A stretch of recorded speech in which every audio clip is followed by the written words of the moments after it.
All right, today we're talking about Actraiser Renaissance. I played this on the Switch, and if you like the video, go ahead, subscribe, like, and hit that bell button so you know when something new is coming along. I don't put out something every single week. I do it whenever I can, so click that bell and you'll know whenever it's coming out. Now, the game itself is a mix of side-scrolling action and platforming along with town building. And the game starts you off in that side-scrolling mode. So after you go through that stage, point A to point B, you fight the boss. You will go into town building. Now I am enjoying the town building, but the characters can be a little bit long-winded.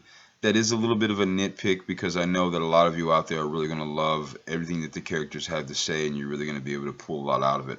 Now, I'm not complaining about it necessarily, but I wanted the game to move along a little bit faster in the beginning to try to hook me in as the player. But so I'm going to talk about the first five missions and say that within those within those first five missions, three of them are side-scrolling sections. And out of those three sections, only one of those three sections of side-scrolling really feels like you're within a level. You go from point A to point B, as I said, you fight a boss, as I said, and you move on. So those other two sections, you kind of jump down into a hole, you're into a single room, and you battle the enemies that are there available. You defeat those enemies, and then you move on. You go back to town building, essentially. And it feels like, kind of like when you're ready for the action to come back, you're kind of waiting, you're building the town. Oh, all of a sudden, there is new action. And it's not side-scrolling action. It's time for you now then to defend the town, and you do that from the camera view of while building the town essentially. So defending the town can be fun. This is not bad so far, and I'm gonna say that the first 11 missions of the game, there's very little side scrolling. So if you're looking for something that's going to throw you immediately into the side scrolling action, and it's not going to be a whole lot of town building initially, this may not be for you. Pardon me. So it takes a little while. So the game does pick up on that side-scrolling action, and the town building and defense also works out well because you get to have more options while building. You get to have more options for defense as well. So it keeps it fresh.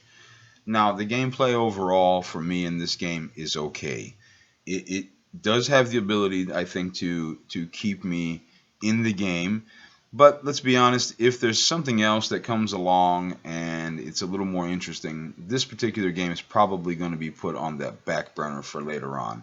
Like right now, Diablo 2 is loaded and ready, and I'm looking forward to gaming on that. So this particular game, I did not beat Actraiser. I am on Act 2, and so this is once again more of a initial thoughts video.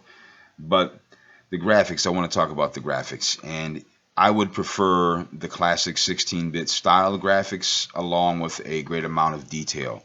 Like it looks like the old 16-bit, but there's more going on than they could have ever done back in the day.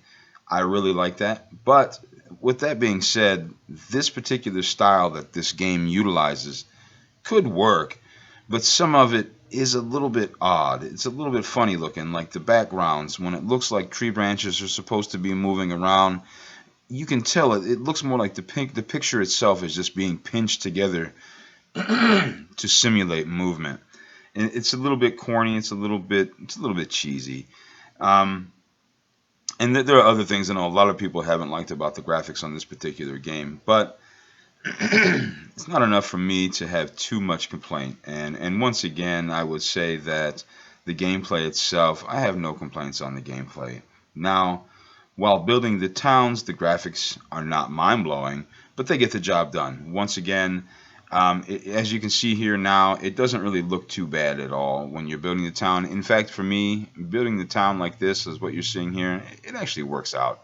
It's not bad at all. It's no big deal. You get to expand your map, so this is not the only town that you're going to be building. You're going to move over, you're going to build some more, and so on and so forth. So here we are. We're going into, I believe, what is this, chapter 2, perhaps. So you continue moving forward in the game. Now, I see this game is getting some criticism online. Now, for me, I'm not comparing this game in any way to the original. I did play the original, but that was a long time ago. and our tastes change, the things we like change, and when we see things through the glasses of nostalgia, they're not always they weren't really as good as we remember them. At least for me, it's that way. So I'm looking at this game only on its own merit, only on with the way it's built particularly. So I do see a game here that could use some changes for sure, but it's fun. It's a fun enough game, and it will be on the back burner for me though, unfortunately. Now the major problem that I should say, it's not the only problem, but it is the major problem. It's the one that really gets me. This game costs $30. And like I said, the graphics could be better, and for $30, I don't think it's worth it. So if you get this game on sale for anything around $20 or under, give it a shot. If you like side scrolling, if you like town building, you should have a good time with it. Just kind of look past some of the graphics here and there. Some of the stuff is kind of ugly, and some of it looks pretty cool. Like the character model is really cool. I like it. Some of the stage levels are really cool. The modeling is decent, but it just some of it doesn't blend well together. It's really in places the graphics can be rough. Some of it can be great, but the game itself remains fun. So if I will recommend this game if you get it on a sale from anywhere between, well, I should say anywhere from $20 or less. It doesn't matter what system it's on. Don't pay over $20 for it. It makes no difference. So even if you're playing this game, do everything you can to make sure that you have fun.